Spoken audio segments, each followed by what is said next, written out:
ఇలా వేసేటప్పుడు కింద ఖర్చులు పై వైపు ఉండాలి, అంటే ఎడం చేతి పక్కకి ఉండాలన్నమాట.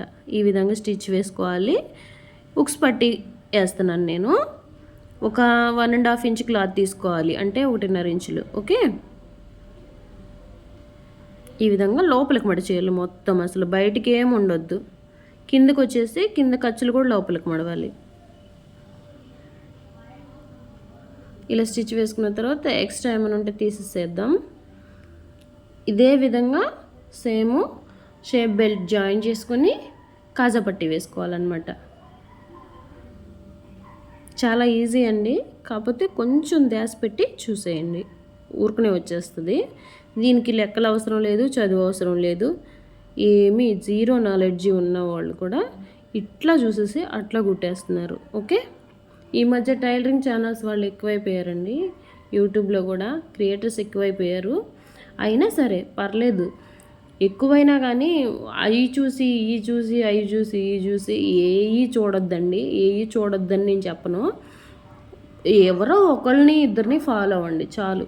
ఓకే, మందే ఫాలో అవ్వాలని ఏం లేదు. మీకు ఎవరు యూస్ఫుల్ అనిపిస్తే వాళ్ళని ఫాలో అవ్వండి, వాళ్ళ మెథడ్సే ట్రై చేయండి. ఓకే, ఈ విధంగా లోపలికి మడిచేసి పెట్టేసేయండి. కింద అయితే రిఫ్ లాగటం మాత్రం మర్చిపోవద్దు. ఓకేనా. ఈ మధ్యలో నాకు ఫోన్ కాల్ వచ్చిందండి, అందుకనే నేను కొంచెం వాయిస్ ఓవర్ బ్రేక్ చేశాను, సారీ.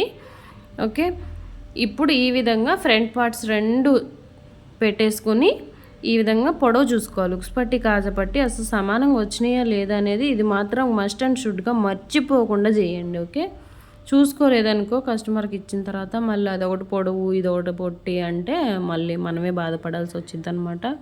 గబక్కనే మాట అంటారనమాట. ఓకే, ఇప్పుడు షోల్డర్స్ జాయింట్ చేసుకుందాము. ఇలా జాయింట్ చేసుకున్న తర్వాత డబుల్ స్టిచ్ అయితే వేసుకోండి. ఓకే, ఈ జాయింట్ ఫస్ట్ ఒకసారి జాయింట్ చేయండి, నెక్స్ట్ వచ్చేసి డబుల్ స్టిచ్ కంపల్సరీ వేయండి. ఎందుకంటే షోల్డర్స్ అనేవి ఊరినే పిగిలిపోతూ ఉంటాయి అన్నమాట. మంచిగా డబుల్ స్టిచ్ వేసుకుంటే నిలబడుతుంది.